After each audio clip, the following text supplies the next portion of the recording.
Thanks again for tuning in to our Enlightened Conversations, where this season we are deep diving into some tough topics with our guests. I will also be sharing some enlightened conversations with my favourite intergalactic being, Ralph, from my book, Conversations with Ralph, as well as some new, never been heard of conversations with them. You hear it all here, real, raw and rare, and all shared in an enlightened way. Hi everyone, it's Michelle Lightworker here, and welcome to Enlightened Conversations, where my special guest, Anne Aleckson, is joining me today. Welcome, Anne. Hello, thank you so much for having me. Hello, everyone. It's always so wonderful to have Anne on the program and any interactions with Anne, to be honest, because we have a very symbiotic resonance and frequency with regards to what we feel is happening in the greater spectrum of consciousness and the planet and individually as people. And it's even having a dialogue before we press the record button today has been fabulous. So welcome, Anne. Thank you. As I said, I'm always so grateful. I've been on your show a few times. Yes. And it's always a great experience. I love our conversations. And yes, we are so in tune with the things that we talk about. Yeah, absolutely. And I'm also excited because the last time I spoke to Anne, we had a dialogue about things that I feel have come, like it's almost like they've come into being and been earthed more through a book that Anne has been penning. So I'm excited to be speaking about that today with Anne. And I'm going to formally introduce Anne as well, just so that for those of you who don't know her, this wonderful being, I'm just going to grab your bio, which I had right in front of me, but then I was like, oh, I'm just trying to work things out. And by the way, just for those who don't know Anne's new book that's coming out very shortly on the 21st of September 2023, it is called Mind Your Own Vibration, BE Unfuckwithable. So for those of you who don't know Anne Aleckson is a mystic, humanist, futurist, and minimalist. As the elite channel of all that is, she gives a voice to the power within, creating personal transformation at the physical, mental, emotional, and spiritual levels through the vibrational frequency of the spoken and written word, guiding enlightened changemakers to be and lead the change they want to see in the world. Such a beautiful way to introduce you. I love that. Thank you so much. And you know what's interesting about it is that these words, giving a voice to the power within and creating transformation through the blah, blah, blah. Yep. Just like the book, these are words that came through me many, many years ago. And every single business coach I've had since told me that they weren't what I should be using. And it's come full circle. And now I'm like, you know what? Enough. You've got to trust yourself at some point, Anne. Yeah. So the last couple of years I started I've always kind of used a variation of it, but I've always tried to fit into that, this is your elevator pitch type thing. Yeah. Just doesn't work. And, again, it was a lesson for me, and as much of my life has been in trusting myself. It's wonderful. I'm so glad because we are each part of everything and everyone, and we do believe in unity consciousness, and we do believe in aspects of ourselves. We are all of everything. And I think we're all on a journey to integrate and just rediscover and untraumatize all that.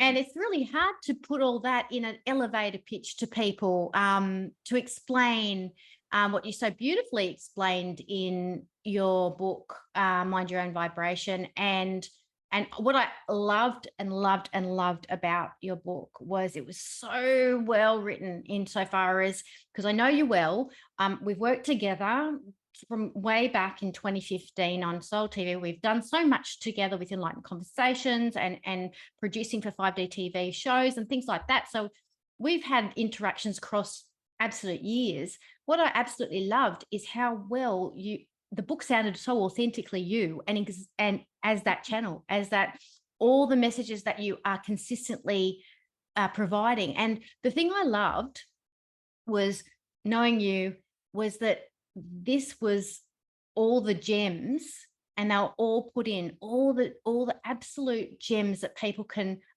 unlock and understand and integrate and resonate with, and really gain a deeper connection with. That's what I loved. I had seriously, when you sent me the book, so honored to receive it. I just jumped right in, and within a couple of hours I had demolished it. I had absolutely demolished it because I was so ready and hungry to hear it all, like from start to finish. I really didn't want to put it down. Thank you so much. I've got goosebumps. And that's because when I was writing the book, even when I was almost to the end of it, I set an intention that it was going to be a quick read, but it was going to be impactful. Oh, bam. Yeah. Even now, right, I look at it and I read it myself, because I've had to read it a number of times through the process. And I think, oh gosh, maybe it should be a bit bigger. And then I'm like, no. I pride myself on being a woman of few words, even though keep it simple, spiritual. Yeah. Exactly. So, you know, Michelle, what's really hitting me about this book is that all the information came through that many years ago when I first had my spiritual awakening, and I've been working with it and dreaming from day one of this book that I was going to write.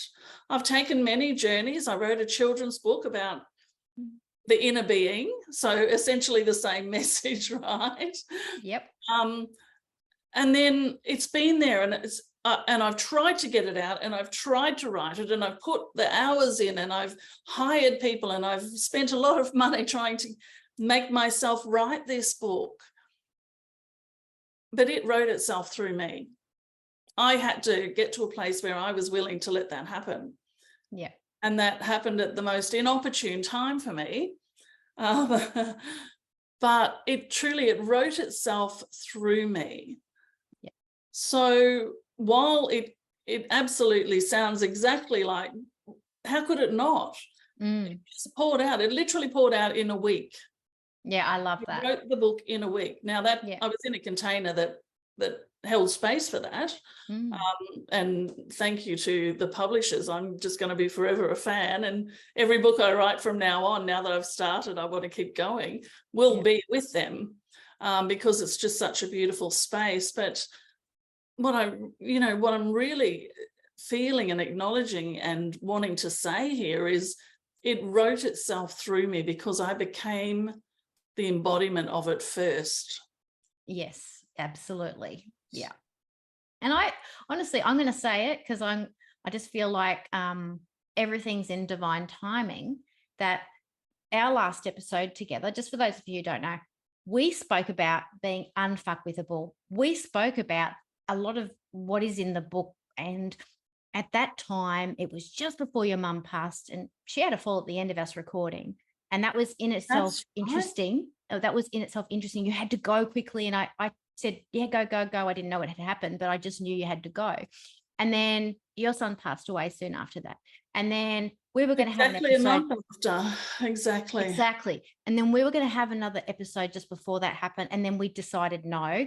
And it just feels like the right time. This is going back 10 months probably now. I'm not 100% sure on dates, but I'm thinking, gosh, it's been a long time, but it hasn't felt a long time. But what has happened in that time is so much earthing of previous things you knew that we talked about. And also just what was, I think, burning, like it was like it just felt like a burning passion to talk about it. Like that's why we called the episode, Becoming Unfuckwithable, because of that, Yep. Yeah, exactly. I was in that space where I was embodying my message more and more and starting to really own it. And then I had to live through what I lived through in order to prove to myself that what I talk about is actually the truth. Yeah, absolutely. You know? Yes. Yeah, so yeah, I think that was probably August last year. I'm thinking it might be about sort of like at least So I was 10 caring for months, maybe mum. even more. Yeah. I was caring for So, mum at the time, and yes, she had wow. that fall, that's right. She Mm, passed in first week of December, and then Aaron passed exactly 1 month later on the 5th of January. So yeah. And I think that like in the book, there are some gems in there around how it's really affirming, like their energy and presence is swinging back around and affirming what you're saying, which is absolutely beautiful. And I'm glad I found that's very special about the book as well, that was part of the book, and that this whole process that you've gone through, digesting all the grief and realizing from that vantage point how it has spurred you on to write the book. I feel like that's been a really a beautiful validation of your work, and also a validation of your work. So, yes, your work and then I do. your work. And we do. I appreciate that. Yes. Yeah.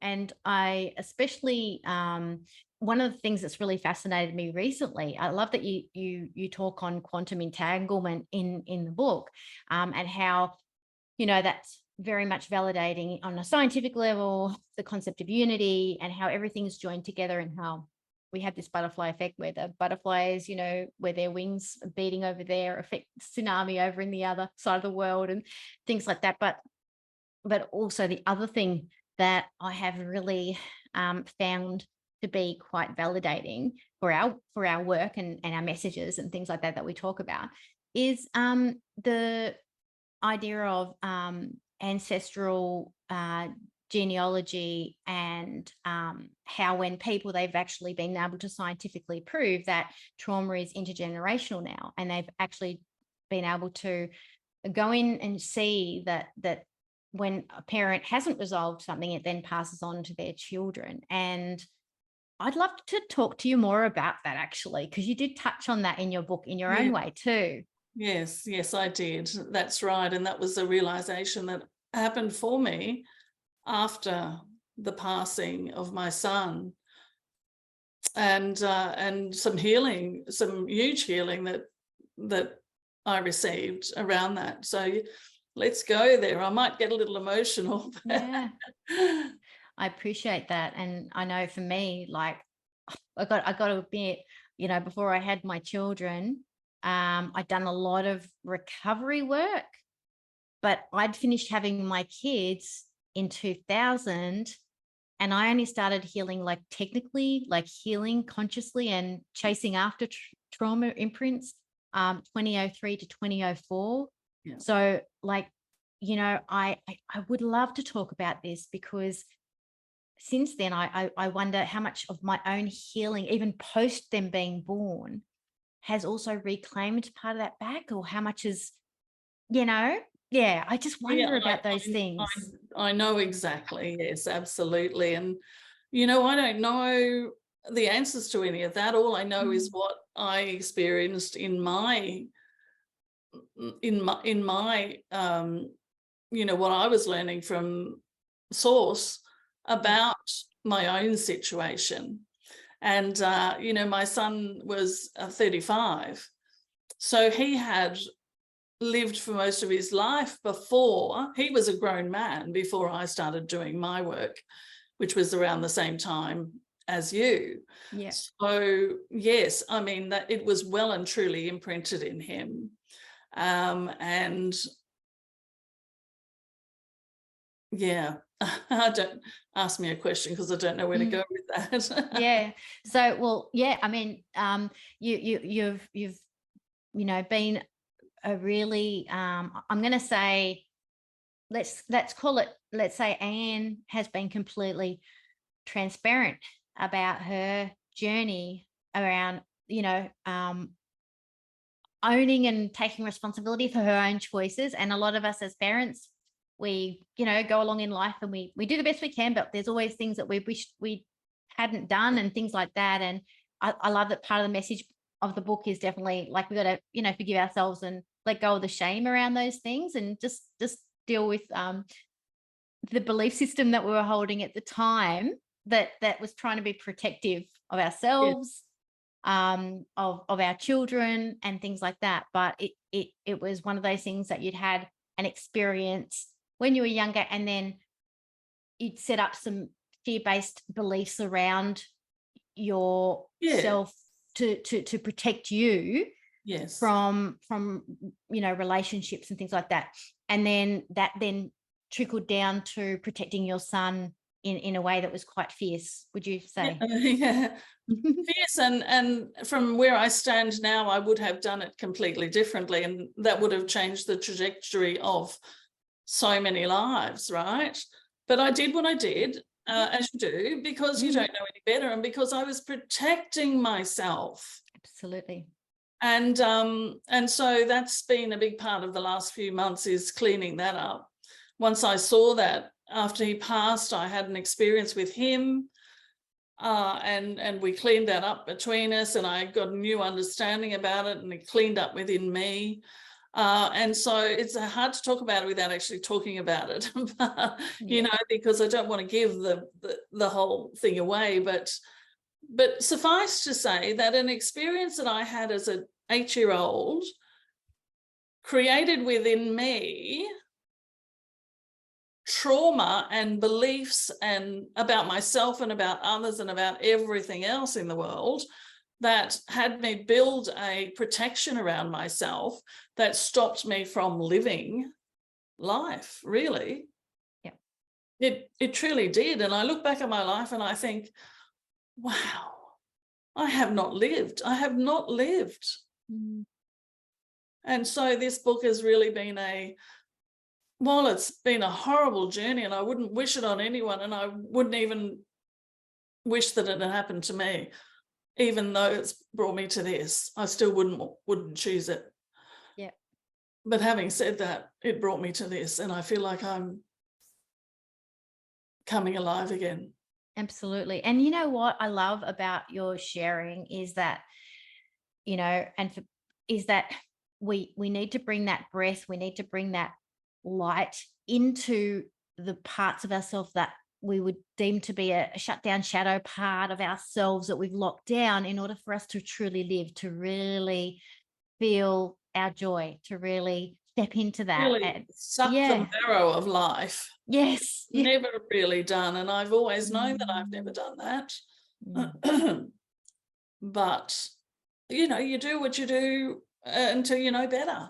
Absolutely. And it gets easier and it gets easier. And, and for those of you, it is a personal story. It's one of those ones where, if you're interested in hearing it and the depths of that, then that's a good reason to pick up the book and to read it, because it is well worth it. And I'm sure that many of us can relate to what you've shared, Anne, on so many levels, and that we too have set up, barriers around our own relationships and our how we relate sexually, how we manifest joy and other experiences, or become quite enclosed and protective because we're projecting that onto our children. I certainly have as well. So I can definitely relate to that. And I just want to take a moment to say that one of my all-time favorite things that you were talking about in the book was we all need to own our traumas and our imprints from those traumas and things like that, sure, as a first point, a port of call. But then the next port of call, when we're aware of bringing in that light, of bringing in integration of who we are more really, is to chase those traumas and imprints down and to be ahead of the game, so that then lends itself to not being triggered as easily and things like that, becoming unfuckwithable more. Well, and really becoming your true authentic self. So many people talk about authenticity, but guess what? They're not even touching the bottom of authenticity. Authenticity truly is being able to share the sorts of stories that I've shared there. Absolutely. there's a part of my brain that keeps saying someone's going to judge you, and there's another part of my brain that says I don't care. I don't care. I'm completely open. There is nothing that anyone could have against me because it's all there. I'm not hiding anything God, from no. myself or from anyone else. You know, and so, you know, I have a little giggle sometimes when I see people talking about authenticity, because it's just not.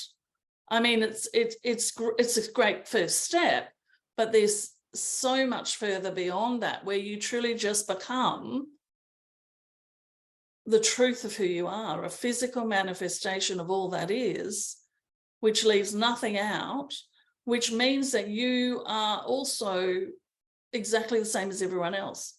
And whatever traumas you've gone through, someone else has gone through their own version of that. Yes. And so by you being willing to speak of it, it allows others to kind of go, you know what, I'm not alone. I'm not the only one that had this happen to me. And I'm not the only one who, as a parent, did this to my children. And all of these sorts of things. We're all, it's the human condition. It's the human condition. It's what we came down here to muck around in. And as I say that, I'm seeing a pig in mud, right? Yeah. Funnily enough. But that's what we came to experience, was all those things. But we're moving to a place in our evolution where we can start to get really honest with ourselves and start to look at what's in there and clean it up so that we can become more than we've ever been before. I mean, that's the whole purpose, is to become more than we've been before. Every single one of us, and the planet and everything, our systems and everything, and they're all thrown up in the air at the moment, aren't they? Yeah. So, and it's you know what, it's a real paradox, Anne, that we become at peace with where we are and all that we are to become more, because yes. you know, it is a paradox, really, because unless we are able to accept all the bits and pieces and love all the bits and pieces that we have found a reason to reject because it's protection around a trauma, or, you know, what have you, a defense mechanism, so we don't get to feel it, like you mentioned in the book. And we're not able to really embody the greater aspects of ourselves that are already there, but to really embody them and feel them and feel that intensity of and the expression of light and joy that is already in there. Exactly. And I love that you mentioned that, of course, that it's already in there. And that's the whole premise of my book, is that everything that's stopping you from being that is actually just created from these moments of trauma, big or little trauma, because it's all the subjective, right? Yeah, absolutely. And as you release them, you just keep being filled up with the light of your beingness. And the whole point of I'm content where I am and I'm happy with what I've got in life, and yet I want more, is that when you become content and happy in your life and you are being your true, authentic, light self, you get to step into the field of infinite possibility, which means that you get to create from a place of, I've got all this experience behind me and now I'm ready to create something that's never been created before. And isn't that exactly what we're trying to do within the world? Yes. And that then brings the whole individual, as we are, let's say, acting our bit in the individual process of unity. But anyway, you know, that we are all our own individual expression of the all that is in this moment, and that we get to then be able to express that in a divine way that's unique to us in that moment, and that calls forth on all the experience that we've experienced on our journey, and we get to experience that about each other. And so therefore there's this unity of celebration and of everybody else's uniqueness in the whole of who we are, which is I mean, a little bit mind-bending, but when you're actually doing it like we are. So I'm loving the expression that you are in this moment, Anne, of the all that is. I absolutely love it. I'm enjoying it. I'm relishing it. I'm like a pig in mud. I'm celebrating you. I'm able to connect with it inside of myself and accept it and go, oh, I can totally accept that part of me that I'm seeing in Anne, all the parts that are expressing themselves. And so that is real. So I am doing it. So we are doing it, Anne. Like, Exactly. and it's hard, sometimes hard to look at it like on a big scale. Oh, how's everybody doing that? But it's not that hard. So when you're actually able to connect and embody and hold that frequency that Anne is expressing right this moment, then that is you then also embodying that. So then it becomes a unity principle. Exactly. And that's why I talk about, you know, whatever it is that you want the world to be, you must first become it. We all hear that expression all the time, be the change you want to see, blah, blah, blah. But there's so much truth in it. And rather than it being a flippant belief that some people have and a nice, cute little saying that we can pop out on social media, it's actually a truth. And I talk in the book about it's okay to be selfish when it comes to this. Now, Definitely. of course, you have to already have done a bit of your work to be in a place where you can be selfish in the way that I'm talking about. Selfish in the way that you know that whatever you heal within yourself, you are contributing to the healing of everyone else on the planet because we're all one. That's right. And I think that then if we double back to what I was saying before about intergenerational trauma, you just answered the question you said you didn't know the answer to, because that no, is. I know that part of the answer. Oh, good. But I don't know, you know, I don't know further beyond that because I was shown the evidence that my son had gotten to a certain age and it was too late. For my healing didn't have that effect on him. Yeah.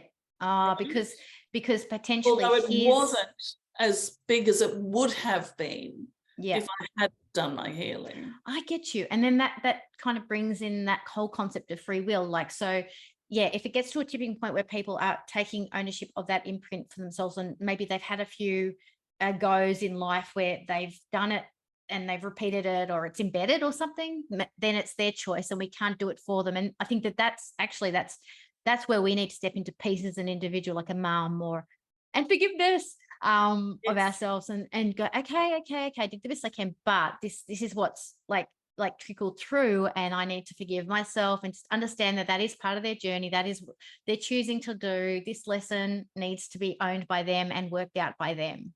And what's interesting as well, just as I sit here, I'm reminded that when we found out that he had bowel cancer 3 years before he passed, we started doing regular healing sessions because of the healing work that I do. And that was a major theme of it. But he was in denial of that for many years. No, I'm okay with that, Mum. I've got no problem. I've never had a problem with it. I don't. And yet, after his passing, it became very clear to me that was what created this. Among other things, I mean, there's the emotional component of it, there's the belief component of it, but there's also the physical component of it, the way that you then treat your body and what happens, the whole thing. It's not a one thing only, it's a culmination of things. But yes, the healing work that we did was very focused, and whether he knew it or not at the time, it was very focused on the collective healing of him and myself around that wounding that I passed on to him. And that was very clear to me. And there also came a time about 3 weeks out from his passing where it became very, very clear to me that I was to stop doing any healing work on him. Yeah. Mm-hmm. So and then there's that step back, free will, let go, be okay with where things are, space, giving yourself maybe time to come into peace with that before he passed, so that it wasn't an issue when he passed so much. So wow, I like that. And it is a bit like that, isn't it? Like this dance between the parts of ourselves. Like we're all connected. We are the all that is. All of us are the all that is. We're all we're born perfect and, you know, there's nothing we need to change. We just need to get back to realizing that we are absolutely embodiment of everything. Yeah. And figuring out what you took on, belief, emotion, unfelt feelings, beliefs, thoughts that you took on that are not true. The only truth is that you were born perfect and you haven't changed, right? Anything that covers that up is not a truth. Exactly. And so to clean that up through whatever means that you need to do that.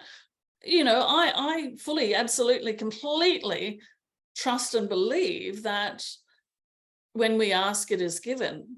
The true law of attraction, right? Which is when we ask, every aspect of ourselves in the non-physical comes rushing towards us to do the work with us and to help us. Yeah. And that's the same for healing. When we ask, it all starts happening. And you just need to become aware that you're healing things. When you don't even know it, it's happening. Yeah. It's happening. And it's happening because there are hundreds of thousands of people like yourself and me and everyone else who are doing their inner work. And this is why I think it's so, so important to become what I sometimes call a peaceful activist. Right? There's no need to go out there and demand that anybody else change. Yep. When you do that within yourself, everything outside of you changes to match. You're changing the world already. The light that you're becoming. 100%. So, you know, we don't have to be, I'm not saying that it's wrong to go out and protest and things like that, that we need those people as well. But for many of us who often get maligned by those people as being passive and not doing anything, we are doing it. We're just doing it from the inside out and not from the outside in, which is what they're doing. And we need both. Yeah, agree. Yeah, 100%. I'm very much a peaceful activist. I mean, I showcase discussions where we talk about the hard topics because, especially this season, because I'm feeling like the world's more ready for it. So they're tougher topics to talk about. But at the same time, they're just conversations that I'm having with people that I respect, that we can relate, or we've got something to learn even more from each other, which I love too as part of this journey. And I just showcase that. And if that's my part of my activism, I guess you could say, because it's being transparent and it's being real and it's bringing attention to things that I feel need to be talked about and liberated in us consciously. So you know, for me, I agree with you. I love the peaceful activist thing. And I mean, I've seen it so many times as a counsellor working with a family of origin issues and seeing one person change, and then just that one person changes their whole family system. And all they did was work on themselves, but their whole family system started changing. And the other thing I want to talk to you about, when you just said that when we ask for anything we want, it comes rushing towards us. People don't realize that when you put your order in for what you want next, or what you feel you're vibrating towards, which I love what you were talking about, you know, the past and the present, the past and the future.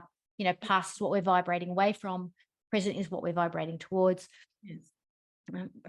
Future is what we're vibrating towards. And what I feel people don't kind of get is that when we feel we're vibrating towards something, what will automatically happen is if there's anything that is unhealed, it will present itself. It will get in it, and we'll be just like, hey, it's not what I asked for. I asked for a, you know, I don't know, 300 apartment in Brisbane, but I'm getting all these, you know, water damage and okay, but is it really what is what your body needs, or is it just what you think you need, or what's going on? What needs to heal? Exactly. And the way that I like to kind of express that in this moment might change tomorrow, but the way that I like to express that is that when you do your inner work in the way that I talk about it in the book, and you replace your shadow with the light of your true beingness, you become the embodiment of, well, you become the living law of attraction. Yeah. like right? a magnet. Exactly. So all the things that you're putting out there as things that you want to be experiencing and living and having, and the money and this and that, those things don't matter.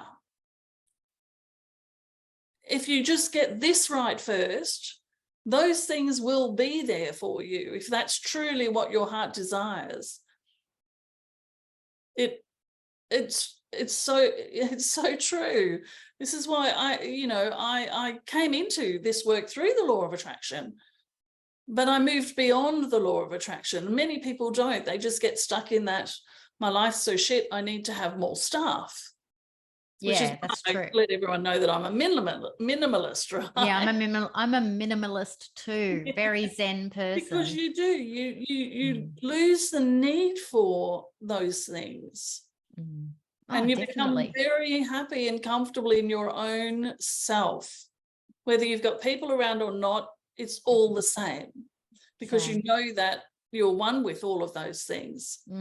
So you become one with all of those things that you desire. And when you're just living this truly authentic life as your light self, you literally, things just gravitate towards you. If that's what you truly want, if that's what you need in order to fulfill whatever service you're doing here on the planet, it will show up for you. Yeah. But you can't command it. You can't demand it. You can't, without then having a price to pay, which is often the inner work, having that come up and slap you on the face. And you get to choose. Do you ignore it, or do you chase your tigers or triggers?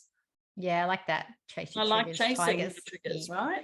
I do too. And I think it's different from being addicted to your own misery. You know, like some people just say, I got to process. I think it's a different reality. I think that when you're aware of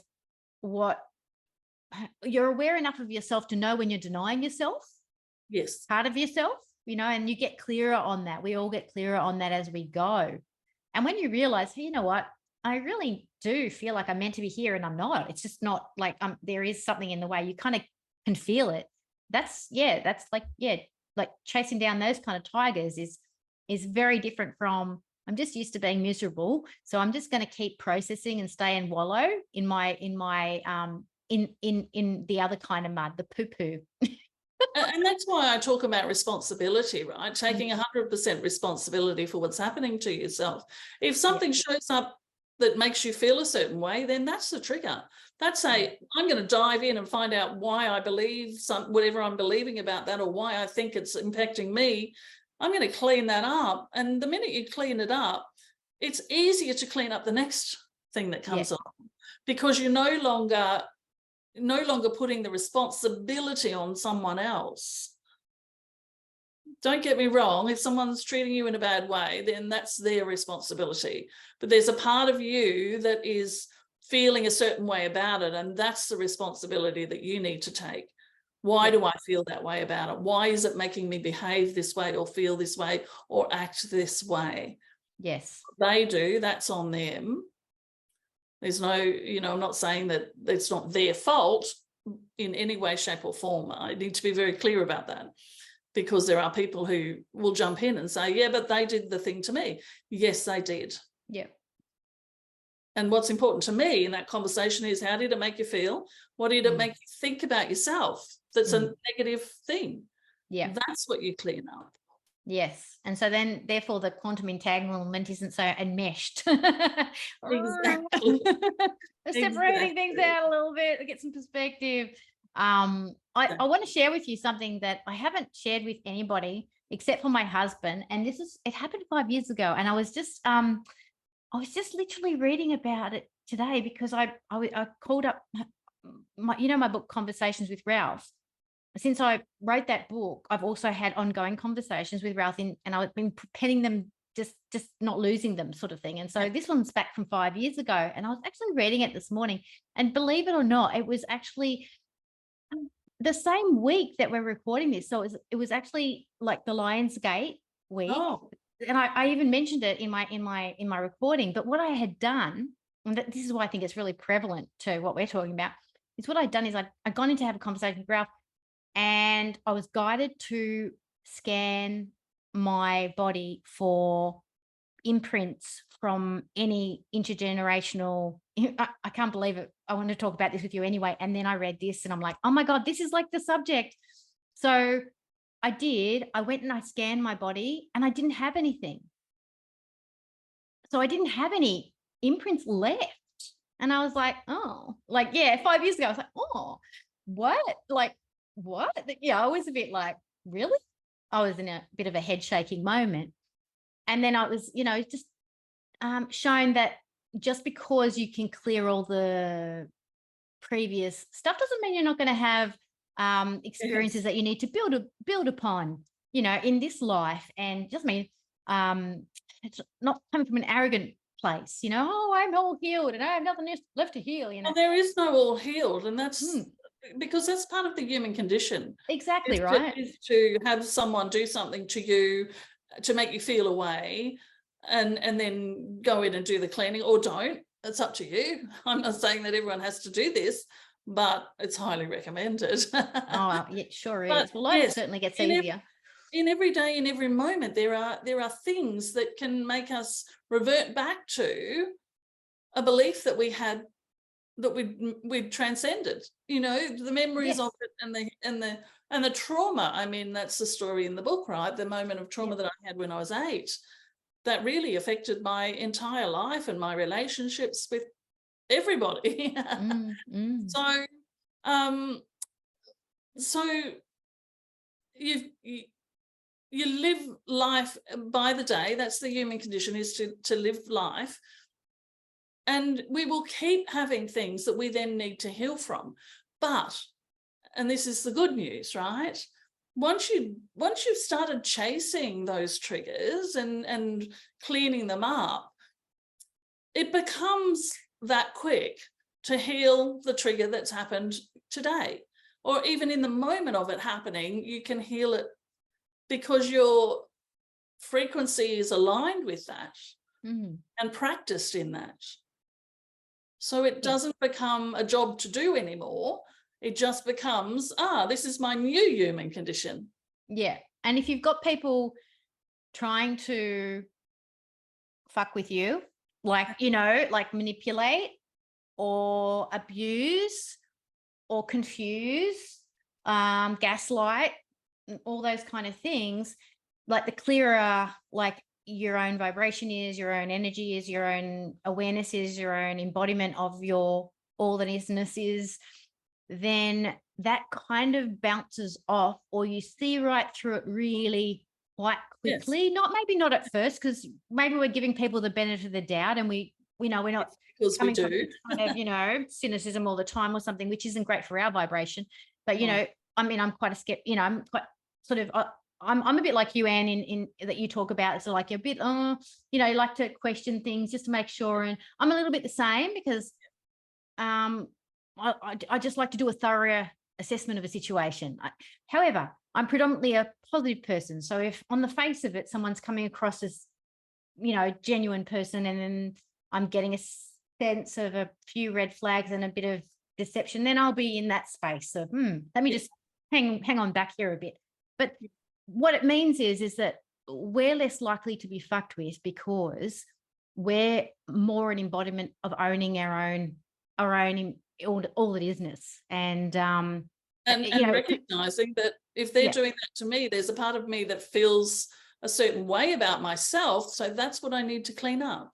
Correct. Yes. So, and if I'm okay with them trying to fuck with me, because that's what it's a game. That's what they're doing for their own process of what they need to be figuring out, then I'm less likely to get hooked into or engaged into some kind of drama around that, or I'm able to step back and go, oh well, that's their story, allow them to walk that see it more like, I think, as a little bit of a circus, or a little bit of a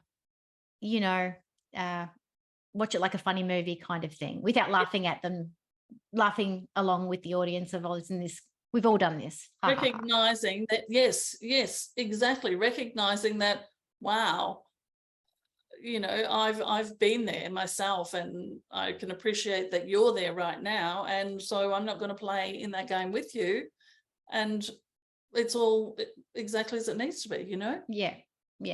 And I just want to reiterate, after we did our podcast last time, I did come off that podcast, and a few days, I think it might have been a few days later, and I saw somebody, might have even been a week later, it might have been 2 weeks, I don't even remember, but I just saw somebody post, being unfuckwithable, whatever. It's nonsense. It's nonsense. It's not going to happen. La la la. And I just think that they totally missed the point of what. I don't think it was in relation to what we were talking about. Could it just been that we started? You know how the ripples just happen. It's a trendy. It's kind of a trendy word. Yeah. Mm-hmm. And then they were like, "Oh, it's not." But I think it doesn't mean we're triggerless. It just means that we're able to respond to our triggers with accountability, responsibility. We have total control of ourselves, in other words. Total control, yeah. As opposed to someone did something to me and I'm going to fight back. Yeah. No, someone did something to me and it made me feel a certain way, so I'm going to take a moment and clean that up within myself. Then I have no need to fight back. Yeah. Except if there's a need to express yourself or to not be passive, because people take advantage of that. Yeah. Yeah. And I think then it comes down to that whole, how much time do I want to invest in the person that has tried to fuck with me, and think that is it my job? Exactly. Or is it my job to clean it in me so that they don't feel the need to trigger that within me? Because when it's cleaned up in me, they're not going to want to trigger it in me, because I'm not vibrating, do this, you know, and make me feel this way. Exactly. That's not what's coming out of me. So they don't respond to that. It's an energy thing that they respond to. It is. And, you know, I especially love it when people who have come from a DV background, who or have gone through a huge traumatic experience with somebody who really did intentionally try to attack, to do all the nasty stuff. I absolutely celebrate them when they like totally forgive that person for doing what they're doing unconsciously or whatever. It's got nothing to do with who I am. Who I am is a completely separate being. And they're able to own their empower. Like that's for me, that's just owning your power to the max times a million, being able to do that. No, I mean, I absolutely agree with you. And, you know, I want to lift people up to that place, but also acknowledge at the same time that, you know, yes, there are situations that you can find yourself in that you just can't get yourself out of right now. And that's okay as well. Just keep doing as much inner work as you can on yourself. You know, there is absolutely no shame or blame in anything that I say anymore.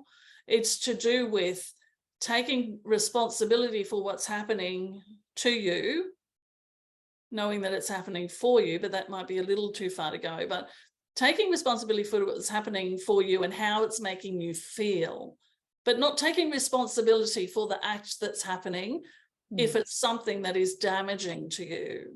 Absolutely. And I just want to reiterate, like for anybody in a DV situation, it's never safe just to tell an abuser when you're leaving, how you're leaving. Always have an exit plan, seek a professional's advice on how to do that safely, because we know that the nature of an abuser is they will continue to abuse and find and escalate, especially after you leave.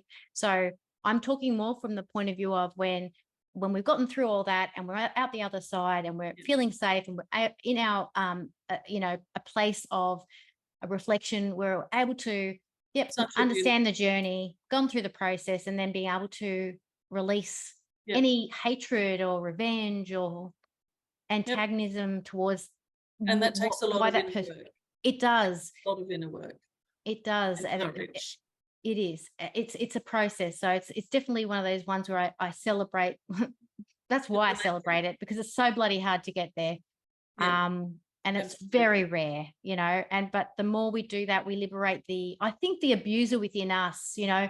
I know for me, having come from an abusive background too, I just abused the shit out of myself all the time, post all that abuse. So I really had to reconcile, you know, what the hell is this abuser doing to myself, and to love the part of myself that I hated, and to find a way through that to go, gosh, when are you going to be friends with yourself, Michelle? Like when am I going to have this feeling of I'm safe with me, let alone other people, right? Oh, that's just, that really touches me, because one of the main messages that I share is about unconditional self-love. Yes. And I mean, not that airy-fairy self-care and acting like you love yourself, but in here you're beating yourself up and thinking that you're doing things wrong and all of these. It's unconditional. There are no conditions on self-love. And that's actually what all the inner work allows you to do, is to clean up those bits of you that you don't like, so that you can like yourself and then start to build that unconditional love, knowing that you were born perfect, you haven't changed yet. How could you not love that? You're like a newborn babe, still pure, innocent, a being of light. I mean, that's just heart-opening, right? It totally is. I love, one of my favorite parts of that process of cleaning up the parts of ourselves is finding what is, like, having it, like literally going in and having a conversation with that part of myself and saying, what is your specific gift to me? Because we don't look at their gifts. We just go, get away from me. Stop. I hate you. But then when you acknowledge that they have a purpose, they have a gift for you, that there must be something unique to them, that part of the all that is coming back to you. And when I never know what they're going to say. I have no clue.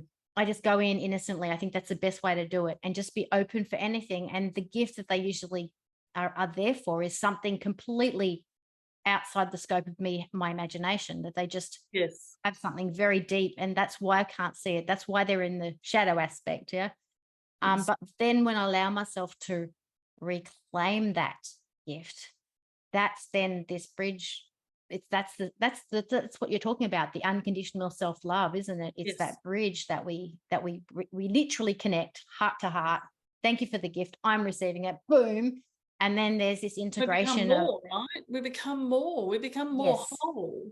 We're all walking around half of ourselves, quarter of ourselves, 10% of ourselves. And every time, as you say, every time we accept those aspects of us that we don't like, and we bring them in and start to love them, we become more whole. We do. And without that gift, what is it? Like, if I haven't accepted it, then I'm not as whole, right? I'm literally withholding a part away from myself that I didn't even know is waiting to give me something. So, and the interesting thing about that when it comes to the law of attraction is that we say, you ask and it is given. Everyone out there believes that, right? But they don't know it. They believe it, but they don't truly know it as truth. And that's exactly what you're talking about. When you ask, it is given, and it's up to you to then receive the gift that's given. And that's exactly what you're talking about. Yeah, absolutely. It's a different, there's an embodiment process when you receive a gift.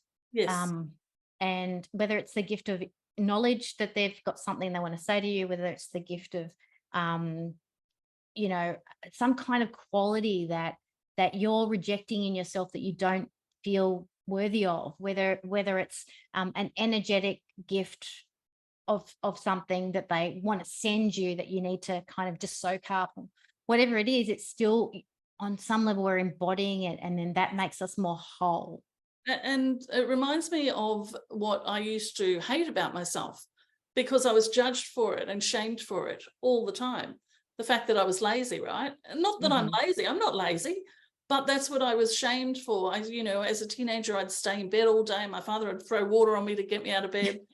So it became this thing, Anne is lazy. And I hated that about myself. And I always thought that about myself. And then when I actually accepted that of myself, I realized the gift in it, which is that, in fact, it's part of my purpose to be in this peaceful frequency. So that means stillness, which can appear to be laziness. And these, you know, and also my gift of channeling and connecting. And I spend hours lying in bed, but I'm not being lazy. I'm having conversations with those parts of me that know more than I do to receive that knowledge. So it's exactly what you're talking about. It was this horrible thing that I hated and everyone blamed and shamed me for. And now it is, I know, a gift that I have this ability to shut off from the real world and withdraw myself, which looks to other people like I'm being lazy or any number of things, right? Being shy or being this or being that. And yet it's a gift.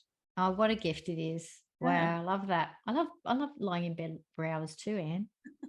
Well, I mean, because honestly, it can be my most active time, to be honest. Like in receiving, that's where I do best. Most of my messages and stuff comes through like first thing in the morning. I'm lying in bed, boom, boom, boom, boom, boom. It all just comes through, and I'm not doing anything. There's a name for that's it. a great thing. There's a name for it, and I've got a meme posted on my Facebook. It's called Herkel Durkel in some country, you know, that's what they call it. Oh. So I was like, oh my God, I'm a Herkel Durkler. We're Herkel Durklers. I don't know if that's exactly the word, but there's a meme on my Facebook. So I love it. I'll have a look. But it's something like that, right? And I was just like, I'm owning that. Love that. And then of course I shared it. And I think it's had around, I think it's 700 or something people have shared it on from it wasn't even mine, but because I shared it. So this is how many people do that thing that we've all been told is lazy. Yeah, amazing. Right? Yep. So fabulous. I love that. Yeah, I love that. Well, I'm super excited, and thank you so much for joining me for another wonderful conversation that, you know, talks about how we can reclaim our all that isness and become unfuckwithable and totally align with our trueness of who we authentically really are. And for those of you who would like to grab a copy of Anne's book, it's going to be out on the 21st of September, which is International Peace Day, which is cool, which is super exciting in and of itself. And I guess it's going to be everywhere. Anne, just let me know the socials if you need to now so that people can grab it. Yeah, absolutely. So Facebook, of course, I'm Anne Aleckson on Facebook. And I've also got, if anybody before the 21st of September, there's a VIP book launch group where I'm sharing behind the scenes and some little bits and pieces about the book and the experience of writing and all of that. So if you feel to, come and join me there. But yes, it will be all over my social media. That's the plan. Yeah, and I'm doing a Facebook Live. I'm doing actually a Zoom. So if you're interested in coming and joining me for that at the launch time, but also in the weeks leading up to, I'm doing one of those every week. Oh, fantastic. Oh, that's awesome. And such a gift for anybody who's interested, who wants to connect with Anne. And just so that you know that Anne's name is ANNE for Anne, and then Aleckson is ALECKSON. Correct? Perfect. Thank you. Yes. I just like people to know, just in case you're listening and you haven't visually seen Anne's name. And the book is called Mind Your Own Vibration, Becoming Unfuckwithable, and it's out on the 21st of Unfuckwithable. Oh, B. My apologies. Mind Your Own Vibration, Be Unfuckwithable. Love that. Love that. Maybe that's what we should call this. Funny little thing just to end.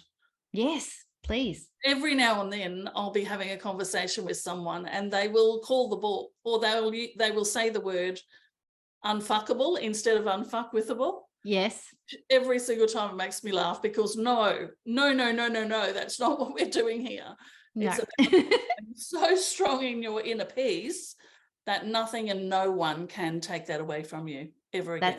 That's the truth, sister. I'm hearing you, and I'm feeling it, and I'm embodying it, and I'm wishing it for the whole planet, every single one of you listening. Thank you so much for joining us. We want you to feel it too, so join in and celebrate becoming unfuckwithable, being unfuckwithable. All right, lots of love to you, Anne. Thank you again for joining me today. Thank you so much. I really appreciate it.